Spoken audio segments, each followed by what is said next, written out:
So, guten Morgen. 8. und letzter Tag meiner Tour. Heute ist das Wetter ein bisschen verregnet, also es hat heute Morgen geregnet. Jetzt gerade regnet es nicht, aber es ist sehr bewölkt, wie man sehen kann. Und ja, also erstmal zu gestern. Ich habe gestern Abend dann nicht mehr gefilmt, weil ich zum einen bei einem Freund zu Besuch war, wo ich übernachten konnte. Und ich wollte dann im Dunkeln im Kölner Stadtverkehr mich lieber auf den Verkehr konzentrieren als auf das Filmen. Ja, gestern Abend hat mir wieder mein linkes Knie ein bisschen zu schaffen gemacht. Das fing so 20 Kilometer vom Ziel an. Ich bin gestern 154 Kilometer gefahren. Und mein linkes Knie macht mir auch heute zu schaffen. Bisschen ärgerlich. Deswegen habe ich auch jetzt beschlossen, also wenn ich jetzt auf gerader Strecke fahre, geht das. Dann ist das alles kein Ding. Dann merke ich das Knie zwar, aber es tut nicht ernsthaft weh. Aber sobald ich richtig mit Kraft reintreten muss, also wenn ich entspannt fahre, aber sobald ich richtig Kraft reinlege, zum Beispiel auch bergauf fahre, dann tut das doch ziemlich weh. Und ich will mir jetzt auf die letzten Kilometer möglichst nicht das Knie kaputt machen. Und vor allem möchte ich auch noch 2 Tage wandern gehen. Deswegen habe ich jetzt beschlossen, so ärgerlich das auch ist und mit viel Zähneknirschen, dass ich nicht die reguläre Strecke fahren werde. Ich werde also nicht durch die Eifel fahren. Ich werde den eher direkteren Weg nach Aachen fahren von Köln. Dabei spare ich knapp 100 Kilometer ein und ja, gut 1300 Höhenmeter. Ich denke, wenn ich das jetzt erzwingen würde, noch diese ganze Strecke mitzunehmen, vor allem mit sehr viel bergauf, ich fürchte, das wäre falscher Ehrgeiz. Dann kann ich zwar sagen, ich habe die Route wirklich komplett gefahren, aber der Preis könnte dafür ein kaputtes Knie sein oder dass ich dann wochenlang gar nicht mehr fahren kann oder weiß ich was. Ich denke, das ist es nicht wert. Deswegen fahre ich jetzt von Köln Richtung Aachen. Ich werde auf dem Weg dahin mit einem kleinen Umweg von knapp 20 Kilometern nochmal meinen Eltern mal vorbeifahren. Das kann ich jetzt auf dieser Route halt nutzen. Und die 1000 Kilometer werde ich auch so knacken, die ich dann in meiner Tour gefahren bin. Ich bin jetzt bei 946 und ja, damit muss ich mich zufrieden geben. Ich denke, alles andere wäre einfach keine kluge Entscheidung. Es ärgert mich zwar ein bisschen, weil man so dann trotzdem so dieses Gefühl hat, man hat es nicht geschafft. Aber ja, das Problem ist, es würde wahrscheinlich dann darauf hinauslaufen, dass ich in der Eifel einfach nur noch mein Fahrrad jeden Berg hochschieben muss, weil ich nicht mehr mit wirklich Kraft reintreten kann wegen dem Knie.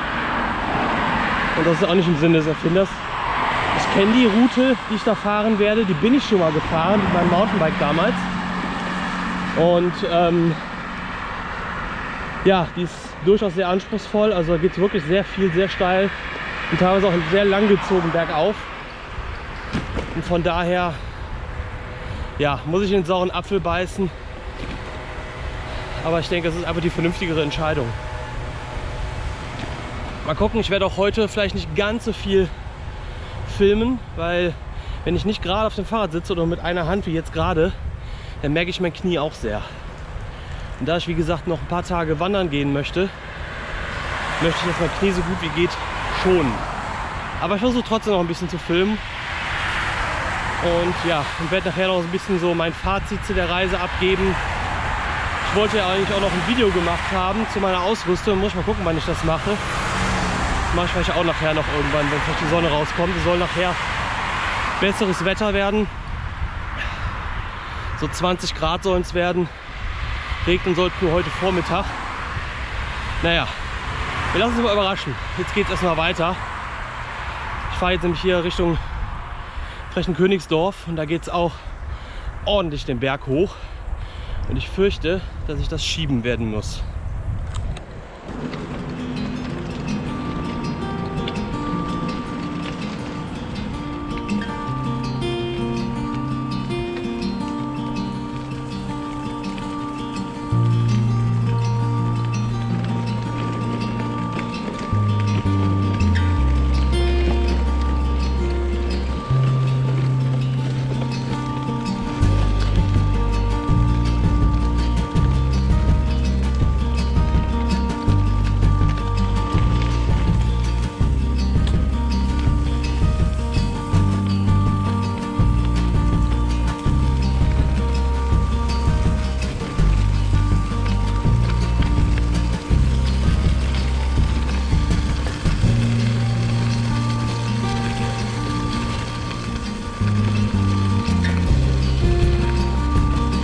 Vorteil, dass ich jetzt hier lang fahre, beziehungsweise es kann sein, also dass ich diese Route nehme und jetzt nicht über die Alpen fahre, hat auch einen Vorteil, für mich persönlich zumindest. Es kann sein, ich bin nicht 100% sicher, aber das Komoot mich an meiner alten Schule vorbeiführt. Da würde ich dann einfach aus Nostalgiegründen mal vorbeifahren. Und vor allem, da sind ganz viele Wege, die ich früher immer auch mit dem Fahrrad lang geheizt bin, mit Freunden und so weiter. Das könnte ein richtig schöner, nostalgischer Trip sein, vor allem, weil ich da seit, ja, lange nicht mehr, war ich da nicht mehr. 16 Jahre, 17 Jahre. Ach, wie alt war ich denn, als ich von der Schule abgegangen bin? Ich weiß gar nicht mehr. Ich glaube 2001 habe ich, glaube ich, Abitur gemacht. Ich bin nicht sicher. Ich weiß gar nicht mehr so genau. Jedenfalls war ich da 16, 17, 18 Jahre nicht mehr. Und das wäre doch mal irgendwie ganz witzig, so mal einfach nur mal zu gucken, ein paar Erinnerungen zu schwelgen. Ich muss jetzt auch ein paar ordentliche Steigungen hoch und ich merke auf jeden Fall, das ist die richtige Entscheidung, doch nicht mehr durch die Eifel zu fahren. Also ich kann die Steigung aktuell noch hochfahren, das ist sehr unangenehm. Wenn auch sowieso nur im Stehen, also ich muss im Stehen treten, sonst ist es zu unangenehm. Ja, ich hoffe mal, dass sich das Knie in den nächsten 2-3 Tagen erholt, damit ich auch bereit bin für die 2 Tage Wandern mit dem Kollegen aus Hamburg, bei dem ich auch genächtigt habe. Deswegen muss ich auch spätestens morgen Nachmittag zu Hause sein. Also ich werde heute auf jeden Fall nach Hause kommen, aber spätestens morgen Nachmittag hätte ich zu Hause sein müssen, da er morgen Nachmittag so gegen 15, 16 Uhr ankommt. Da hätte ich eh zu Hause sein müssen. Ja, naja, für die erste Tour muss ich sagen, erstmal so ein kleines Fazit. Trotz aller Widrigkeiten, also obwohl ich Probleme mit dem Knie habe und die letzten 3 Tage vor allem und auch am 3. Tag, wo ich dann mit dem rechten Knie Probleme hatte, das war wirklich sehr unangenehm. Da musste ich mich so ein bisschen durch den Tag quälen, zumindest den halben Tag. Ab der Hälfte der Strecke ging es dann einigermaßen wieder und es hat wieder richtig Spaß gemacht. Und auch obwohl am 2. Tag das Wetter extrem wechselhaft war und extrem viel Regen und Regenklamotten an, Regenklamotten aus und hin und her, hat das trotzdem alles einen Heidenspaß gemacht. Also ich fand es unglaublich großartig. Ich finde es wirklich schade, dass es schon vorbei ist. Also ich fände es schade, wenn nicht mein Knie wehtun würde. Ja, das soll auf jeden Fall nicht meine letzte Fahrradreise gewesen sein. Vielleicht waren 1000, also über 1000 Kilometer und die 7, 8 Tage vielleicht auch etwas zu viel für den Anfang. Denn ich denke einfach mal, die Knieprobleme kommen einfach von der Überlastung. Weil sonst hatte ich mit dem Fahrradfahren noch nie Knieprobleme. Ich bin auch schon mal 2 Tage hintereinander gefahren. Auch schon mal fast 200 Kilometer am Tag. Und da hatte ich nie Probleme. Ich habe auch mit der Sattelhöhe mal ein bisschen rumgespielt. Jetzt auf der Tour, als die Knieprobleme anfingen. Ich dachte, vielleicht hat es damit zu tun, was ich aber auch eher unwahrscheinlich halte, weil ich hatte sonst nie Probleme. Es wird wahrscheinlich einfach die Überlastung sein. Die Dauerbelastung über die jetzt 8 Tage. Aber man lernt draus, denke ich mal. Ich denke auch einen Fehler, den ich gemacht habe. Ich bin in den ersten beiden Tagen relativ hart gefahren. Also ich habe richtig in die Pedalen getreten. Teilweise mit einer, ja, am ersten Tag hatte ich eine Durchschnittsgeschwindigkeit von, glaube ich, 22 km/h. Was schon recht ordentlich ist, vor allem mit dem ganzen Gepäck. Das muss ich nächstes Mal vielleicht ja, ein bisschen gemächlicher angehen, dass man sich so die Kräfte ein bisschen besser einteilt. Aber trotzdem war das sehr geil und ich freue mich auf jeden Fall auf die nächste Tour. Aber jetzt wollen wir diese erstmal zu Ende bringen.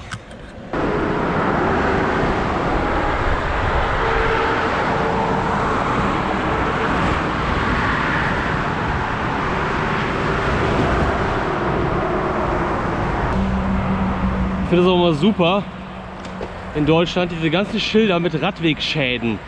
Anstatt die scheiß Schilder aufzustellen, könnte man einfach auch mal die Radwegschäden beheben. Wäre doch mal ein Ansatz. Na egal. Was ich noch sagen wollte, was ein bisschen ärgerlich war, also was ich wirklich sehr schade finde, ist, dass ich jetzt wirklich nur ein einziges Mal gecampt habe. Ich habe das Zelt und alles mitgenommen, den ganzen Pipapo. Ich hätte ohne das Zelt hätte ich meine Ausrüstung wahrscheinlich deutlich reduzieren können.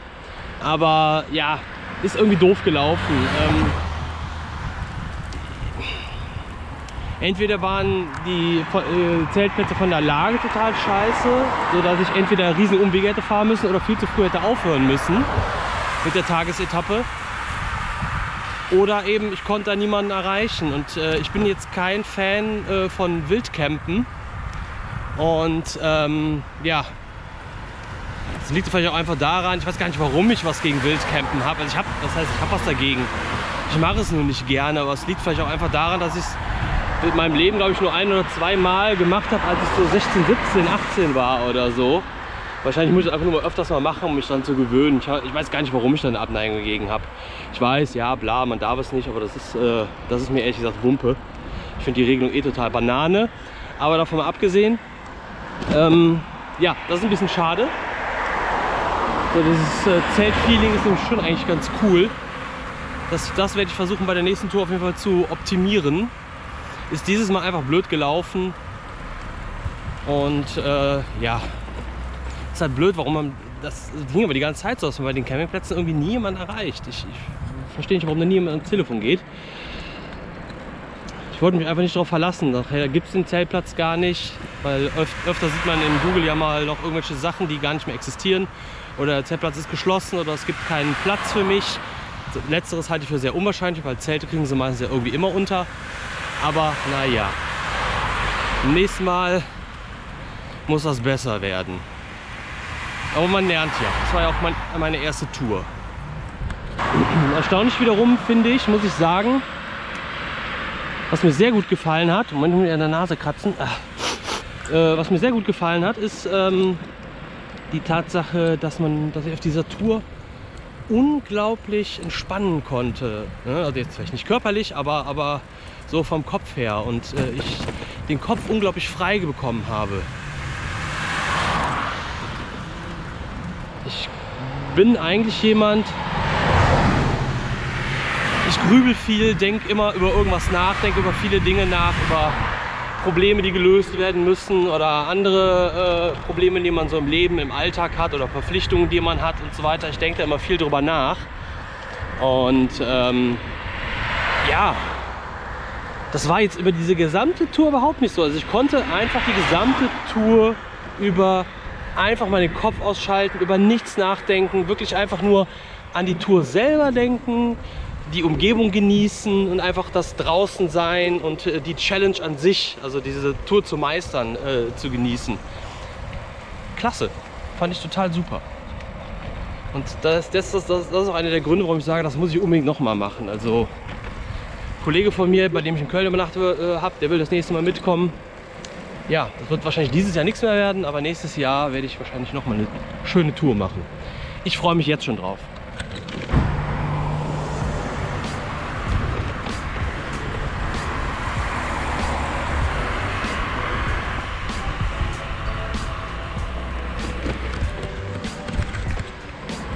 So, Komoot hätte mich nicht genau dran vorbeigeführt an der Schule, aber ich bin hier in der Gegend aufgewachsen, ich kenne mich hier aus, deswegen fahre ich da jetzt einfach mal vorbei, einfach mal nur aus nostalgischen Gründen, aus Spaß, weil ich das so lange nicht mehr gewesen bin.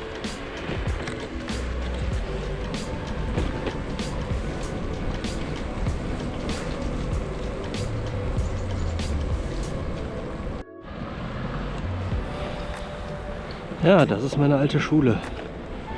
Wobei dieses grau-blaue Gebäude gab es vorher nicht. Das Klettergerüst hier gab es damals auch noch nicht.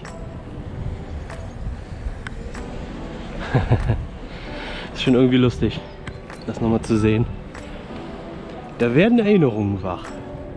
Hätte mir vor 20 Jahren jemand gesagt, dass ich diesen Ort eines Tages mal vermissen würde, hätte ich ihn für bekloppt erklärt. Das haben mir genug Leute gesagt. Meine Eltern oft genug. Ach, du wirst die Schule noch eines Tages vermissen. Da will man doch als Jugendlicher einfach nur erwachsen werden. Weil wenn du erwachsen bist, dann bist du endlich der vermeintlichen Willkür der Eltern befreit. Du bist absolut frei, du kannst alles machen, keiner hat dir mehr Vorschriften zu machen. Aber dass man als Erwachsener dann ein Hundertfaches an Sorgen hat, die man im Vergleich als Kind, oder dass man sich mit Rechnungen, Arbeit und immer knapper werdender Freizeit auseinandersetzen muss, das war einem nicht bewusst. Ja, das ist schon wahr, was die meisten Eltern, wahrscheinlich alle Eltern ihren Kindern sagen, ihr werdet die Schule noch eines Tages vermissen. Und als Kind will man das natürlich nicht glauben, weil Schule ist ja das Schlimmste und so anstrengend. Und man hat ja so viele Verpflichtungen in der Schule und so viel zu tun. Aber es ist, glaube ich, etwas, das wiederholt sich in jeder Generation. Und wenn man dann erwachsen ist und ins richtige Berufsleben kommt, merkt man dann, oh fuck, die hatten recht.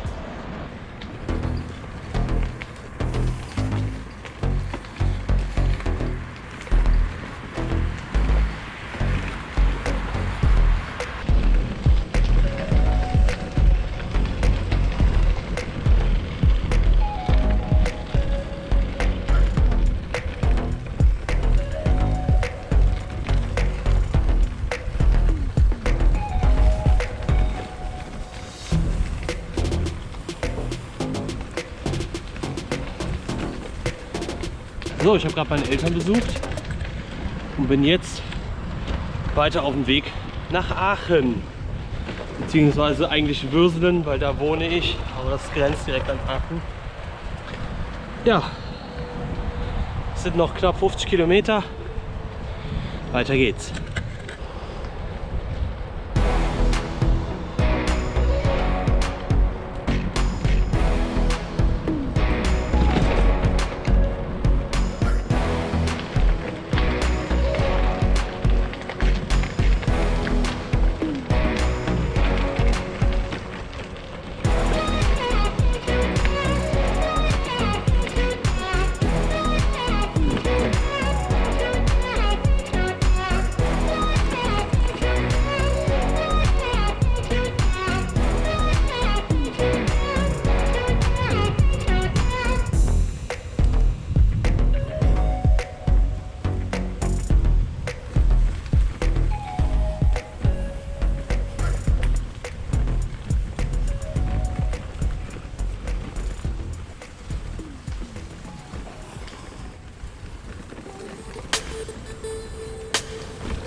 Leider ist hat sich mal wieder wundersamerweise meine GoPro entladen, weswegen ich jetzt mit dem Smartphone filme.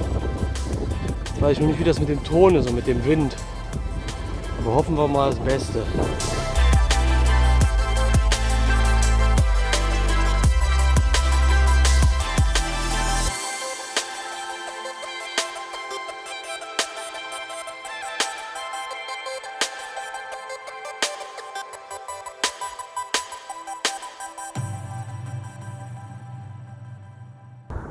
So, ich habe keine Ahnung, ob man jetzt durch den Wind überhaupt was hört.